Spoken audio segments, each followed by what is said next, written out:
కేసీఆర్ గారు దళిత ముఖ్యమంత్రిని చేస్తామని తెలంగాణ ఉద్యమ సందర్భంలో చెప్పారు. ఆ తర్వాత ఫస్ట్ టర్మ్ 2014లో ఎలక్షన్కి వెళ్ళేటటువంటి సందర్భంలో కూడా కేసీఆర్ గారే మా ముఖ్యమంత్రి అభ్యర్థి అని చెప్పి బీఆర్ఎస్ పార్టీ అప్పుడు టీఆర్ఎస్ పార్టీ వెళ్ళినటువంటి సందర్భం కూడా మీ అందరికీ తెలుసు. సో నేను మిమ్మల్ని అడిగేది ఏంటంటే, నాకు బీఆర్ఎస్ పార్టీకి సంబంధం లేదు. సో మీరు నన్ను బీఆర్ఎస్ పార్టీకి సంబంధించిన ప్రశ్నలు అడిగితే నేను చెప్పేటటువంటి పరిస్థితి లేదు. నా స్టాండ్ బీసీల కోసం ఖచ్చితంగా నేను పోరాటం చేస్తాను.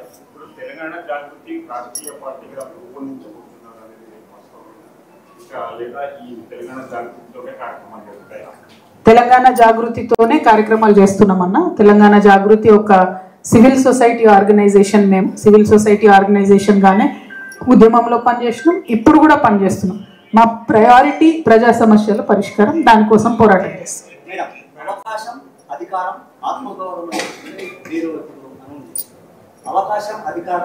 ఆత్మగౌరవం సాధించాలంటే ఒక రాజకీయ వ్యవస్థ ఉండాలి.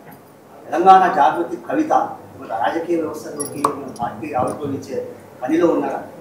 నేనేమంటున్నా అంటన్నా, తెచ్చుకున్న తెలంగాణ మనం అప్పుడు కొట్లాడినప్పుడు తెలంగాణ జాగృతి పార్టీ కాదు, తెలంగాణ రాష్ట్ర సాధనలో అన్నిటికీ ముందుండి పనిచేసినాం. అన్ని రాజకీయాలు మాట్లాడినాం, రాజకీయపరమైన విమర్శలు చేసినాం. అట్లానే సాధించుకున్నాం అనేక హక్కులు. ఆ టైంలో బెస్ట్ ఉదాహరణ చెప్పాలంటే, అసెంబ్లీలో అంబేద్కర్ విగ్రహాన్ని తెలంగాణ జాగృతి సాధించింది ఉమ్మడి ఆంధ్రప్రదేశ్లో. బతుకమ్మకు రాష్ట్ర స్థాయి హోదా సాధించింది తెలంగాణ జాగృతి ఉమ్మడి ఆంధ్రప్రదేశ్లో. ఆ తర్వాత తెలంగాణ వచ్చిన తర్వాత కూడా మళ్ళీ రాష్ట్ర పండుగ ప్రకటించుకున్నాం.